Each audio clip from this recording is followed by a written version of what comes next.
जय माई की नमस्कार। मैं हूं हनुमान मिश्र, आपका अपना ज्योतिषी वांग शास्त्री।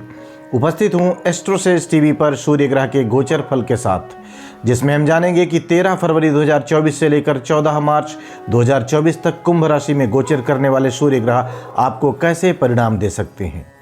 ग्रहों के राजा सूर्य 13 फरवरी 2024 को कुंभ राशि में गोचर करने जा रहे हैं। सूर्यदेव 13 फरवरी 2024 को मकर राशि को छोड़कर शनि की दूसरी राशि कुंभ राशि में गोचर करने जा रहे हैं, जो कि सूर्य के लिए अति शत्रु राशि मानी जाएगी। 14 मार्च 2024 तक सूर्य ग्रह कुंभ राशि में ही बने रहेंगे।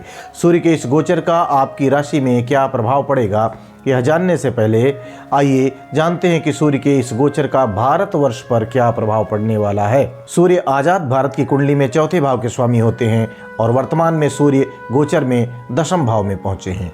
वैसे तो दशम भाव में सूर्य के गोचर को अच्छा माना जाता है, लेकिन सूर्य शनि की युति के चलते शासन प्रशासन और सत्ता में बैठे लोगों के लिए यह समय अवधि थोड़ी सी कठिनाई भरी रह सकती है। विभिन्न राज्यों में सत्तारूढ़ दलों में उथल पुथल देखने को मिल सकती है। किसी नामचीन और वरिष्ठ नेता पर कोई बड़ा भ्रष्टाचार जैसा आरोप लग सकता है। कुछ प्रशासनिक अधिकारी भी भ्रष्टाचार के आरोप में फंसते हुए देखे जा सकेंगे। सूर्य के इस गोचर का आपकी राशि पर क्या असर पड़ेगा, आइए जानते हैं। और सबसे पहले चर्चा करते हैं मेष राशि की। मेष राशि वालों, सूर्य आपकी कुंडली में पंचम भाव के स्वामी होते हैं और वर्तमान में सूर्य आपके लाभ स्थान पर गोचर करने जा रहे हैं। वैसे तो सामान्य तौर पर यहाँ पर स्थित सूर्य आपको अनुकूल परिणाम ही देना चाहेंगे, लेकिन इन सब के बावजूद भी अति शत्रु राशि में होने के कारण सूर्य अपना 100% देने में थोड़े से पीछे रह सकते हैं। इन सब के बावजूद भी पद प्रतिष्ठा और आर्थिक लाभ दिलवाने में सूर्य आपके लिए मददगार हो सकेंगे, बन सकेंगे। उपाय की बात करें तो उपाय के रूप में मांस और मदिरा से बचाव उपाय की तरह काम करेगा। आइए अब जान लेते हैं कि सूर्य के इस गोचर का वृषभ राशि पर कैसा प्रभाव पड़ने वाला है। वृषभ राशि वालों, सूर्य आपकी कुंडली में चौथे भाव के स्वामी होते हैं तथा वर्तमान में ये आपके दशम भाव में गोचर करने वाले हैं।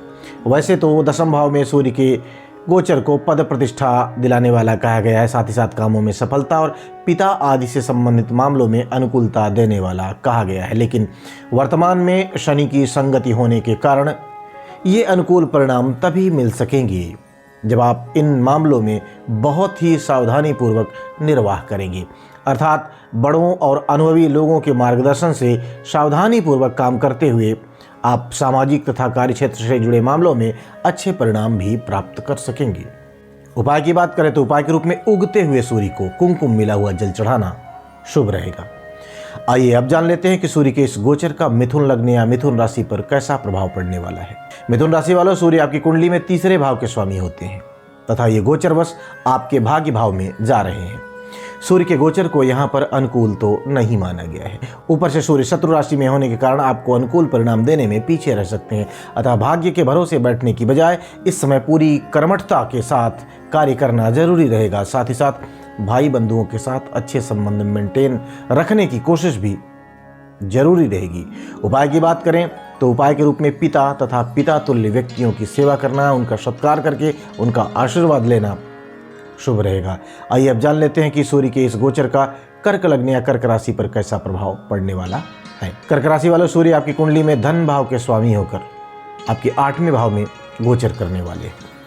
8वें भाव में सूर्य के गोचर को अनुकूल नहीं कहा गया है। ऊपर से सूर्य अति शत्रु राशि में अति शत्रु ग्रह के साथ बैठे हुए हैं। फलस्वरूप आपको अपने स्वास्थ्य के प्रति पूरी तरह से जागरूक रहना जरूरी रहेगा। शासन प्रशासन के किसी भी काम में अड़चन डालने से बचना भी जरूरी रहेगा।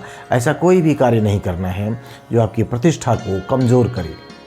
उपाय की बात करें तो उपाय के रूप में स्वयं को क्रोध और चिड़चिड़ेपन से बचाना उपाय की तरह काम करेगा। आइए अब जान लेते हैं कि सूर्य के इस गोचर का सिंह लग्न या सिंह राशि पर कैसा प्रभाव पड़ने वाला है। सिंह राशि वालों, सूर्य आपके लग्न या राशि के स्वामी होते हैं तथा वर्तमान में ये आपके सप्तम भाव में गोचर करने वाले हैं। सप्तम भाव में सूर्य के गोचर को अच्छा नहीं माना जाता। ऐसी स्थिति में यदि आप विवाहित हैं तो जीवन साथी अथवा जीवन संगिनी के साथ संबंधों को बेहतर से बेहतर रखने की कोशिश करें। साझेदारी के कामों में निष्ठापूर्वक तथा शांत चित्त होकर कार्य करें। ऐसा करने की स्थिति में ही आप नकारात्मकता को अपने से दूर रख पाएंगे। उपाय की बात करें तो उपाय के रूप में इस महीने नमक कम खाएं और संभव हो तो रविवार के दिन नमक बिल्कुल भी न खाएं। आइए अब जान लेते हैं कि सूर्य के इस गोचर का कन्या राशि या कन्या लग्न पर कैसा प्रभाव पड़ने वाला है। कन्या राशि वालों, सूर्य आपकी कुंडली में द्वादश भाव के स्वामी होते हैं और द्वादश भाव के स्वामी होते हुए ये आपके छठे भाव में गोचर करने वाले हैं। सामान्य तौर पर सूर्य के छठे भाव में गोचर को अच्छे परिणाम देने वाला कहा गया है, लेकिन शनि की संगति के कारण अच्छाइयों का ग्राफ थोड़ा सा कमजोर रह सकता है। इसके बावजूद भी ओवरऑल आपको अच्छे परिणाम मिल सकेंगे। आप अपने प्रतिस्पर्धियों से बेहतर करते हुए देखे जा सकेंगे। कामों में सफलता तथा शासन प्रशासन से जुड़े मामलों में अनुकूलता देखने को मिल सकती है।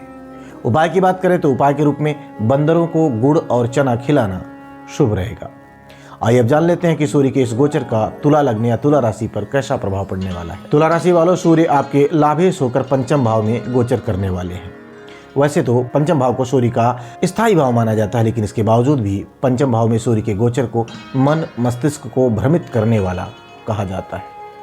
विशेषकर विद्यार्थियों को इस अवधि में अपने सब्जेक्ट पर फोकस करने के लिए अपेक्षाकृत अधिक मेहनत करनी पड़ सकती है। संतान के साथ आपके संबंध अच्छे बने रहें, इस बात की कोशिश लगातार जरूरी रहेगी। खान पान को उचित रखकर आप पेट से संबंधित परेशानियों को दूर रख सकेंगे। अर्थात सूर्य का यह गोचर कमजोर है, कुछ सावधानियां रख करके ही आप सब कुछ संतुलित कर पाएंगे। उपाय की बात करें तो उपाय के रूप में सरसों के तेल की कुछ बूंदें कच्ची मिट्टी में टपकाना शुभ रहेगा। आइए अब जान लेते हैं कि सूर्य के इस गोचर का वृश्चिक लग्न या वृश्चिक राशि पर कैसा प्रभाव पड़ने वाला है। वृश्चिक राशि वालों, दसम भाव के स्वामी सूर्य आपके चतुर्थ भाव में जा रहे हैं। चौथे भाव में सूर्य के गोचर को अच्छा नहीं माना गया है। हालांकि यहाँ पर स्थित सूर्य अपने स्वयं के घर अर्थात कर्म भाव को देखेंगे, लेकिन फिर भी शनि से संयुक्त प्रभाव के कारण कार्य क्षेत्र में कुछ व्यवधान देखने को मिल सकते हैं। व्यवधान के बाद आपकी युक्ति आपको सफलता दिला सकेगी। घर गृहस्थी को लेकर कुछ चिंताएं रह सकती हैं। यदि आपको हृदय से संबंधित अथवा सीने के आसपास की कोई तकलीफ पहले से रही है तो सूर्य के इस गोचर के चलते आपको उन परेशानियों के प्रति अब ज़्यादा जागरूक या ज़्यादा सचेत रहना जरूरी रहेगा। उपाय की बात करें तो उपाय के रूप में अपनी सामर्थ्य के अनुसार जरूरतमंद लोगों को भोजन करवाएं। आइए अब जान लेते हैं कि सूर्य के इस गोचर का धनु लग्न या धनु राशि पर कैसा प्रभाव पड़ने वाला है। धनु राशि वालों, भाग्य भाव के स्वामी होकर सूर्य आपके तीसरे भाव में गोचर करने वाले हैं। तीसरे भाव में सूर्य के गोचर को सामान्य तौर पर अनुकूल परिणाम देने वाला कहा गया है। हालांकि अनुकूलता का ग्राफ तुलनात्मक रूप से थोड़ा सा कमजोर रह सकता है, क्योंकि सूर्य ग्रह शनि के प्रभाव में रहने वाले हैं। इसके बावजूद भी यात्राएं लाभकारी हो सकती हैं। आपका कॉन्फिडेंस बेहतर रहेगा। आप अपने प्रतिस्पर्धियों से बेहतर कर सकेंगे। पद प्रतिष्ठा के दृष्टिकोण से भी सूर्य का यह गोचर अनुकूल कहा जाएगा। उपाय की बात करें तो उपाय के रूप में माता और माता तुल्य स्त्रियों की सेवा करके उनका आशीर्वाद लेना शुभ रहेगा। आइए अब जान लेते हैं कि सूर्य के इस गोचर का मकर लग्न या मकर राशि पर कैसा प्रभाव पड़ने वाला है। मकर राशि वालों, सूर्य आपके अष्टमेश होते हैं और वर्तमान में ये आपके धन भाव अर्थात आपके दूसरे भाव में गोचर कर रहे हैं। दूसरे भाव में सूर्य के गोचर को सामान्य तौर पर अनुकूल नहीं कहा जाता। ऊपर से शनि के प्रभाव के चलते सूर्य का यह गोचर पारिवारिक मामलों में कुछ परेशानियां देने का काम कर सकता है। सूर्य के इस गोचर की अवधि में आर्थिक मामलों में सावधानी पूर्वक निर्वाह करना जरूरी रहेगा। नेत्र पीड़ा या मुख से संबंधित कुछ परेशानियां भी देखने को मिल सकती हैं। अर्थात सामान्य तौर पर सूर्य के इस गोचर से अनुकूल परिणामों की उम्मीद नहीं रखनी चाहिए। उपाय की बात करें तो उपाय के रूप में मंदिर में सूखे हुए जटा वाले नारियल दान करना शुभ रहेगा। आइए अब जान लेते हैं कि सूर्य के इस गोचर का कुंभ राशि या कुंभ लग्न पर कैसा प्रभाव पड़ने वाला है। कुंभ राशि वालों, सप्तमें सूर्य आपके लग्न या राशि के ऊपर से यानी कि प्रथम भाव पर गोचर करने वाले हैं। प्रथम भाव में सूर्य के गोचर को अच्छा नहीं माना जाता। ऊपर से शनि की संगति के कारण पेट से संबंधित कुछ परेशानियां देखने को मिल सकती हैं। पित्त या एसिड अथवा एसिडिटी आदि की शिकायत के चलते कुछ परेशानियां रह सकती हैं। कामों में व्यवधान और संबंधियों से विवाद आदि की संभावनाएं भी बन रही हैं। इस समय अवधि में यथासंभव क्रोध को त्यागना समझदारी का काम होगा। उपाय की बात करें तो उपाय के रूप में इस गोचर की अवधि में यदि गुड़ नहीं खाएंगे तो यह उपाय की तरह काम करेगा। आइए अब जान लेते हैं कि सूर्य के इस गोचर का मीन लग्न या मीन राशि पर कैसा प्रभाव पड़ने वाला है। मीन राशि वालों, सूर्य आपके छठे भाव का स्वामी होकर आपके द्वादश भाव में गोचर कर रहे हैं। द्वादश भाव में सूर्य के गोचर को सामान्य तौर पर अच्छा नहीं माना जाता, अतः सूर्य के इस गोचर की अवधि में कुछ बेकार की यात्राएं आपको करनी पड़ सकती हैं। कुछ बेकार के खर्च भी देखने को मिल सकते हैं। शासन प्रशासन से जुड़े मामलों में कुछ व्यवधान भी रह सकते हैं। बेहतर होगा कि किसी प्रशासनिक व्यक्ति से व्यर्थ का विवाद न किया जाए। नेत्रों और पैरों से संबंधित कष्ट भी देखने को मिल सकते हैं, अतः इन मामलों में सावधानी जरूरी रहेगी। उपाय की बात करें तो उपाय के रूप में नियमित रूप से श्रद्धापूर्वक मंदिर जाना शुभ रहेगा। तो हम उम्मीद करते हैं कि सूर्य के इस गोचर के परिणामों को पहले से जानकर आप एक बेहतरीन योजना बनाएंगे और सूर्य के इस गोचर का न केवल लाभ ले सकेंगे बल्कि इससे होने वाले नुकसान को भी योजनाबद्ध तरीके से दूर कर सकेंगे। हम आशा करते हैं कि हमारा यह प्रयास आपके जीवन में बेहतरी लाने का काम करेगा।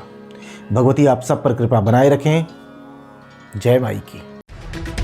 For regular updates, follow our Instagram page right now.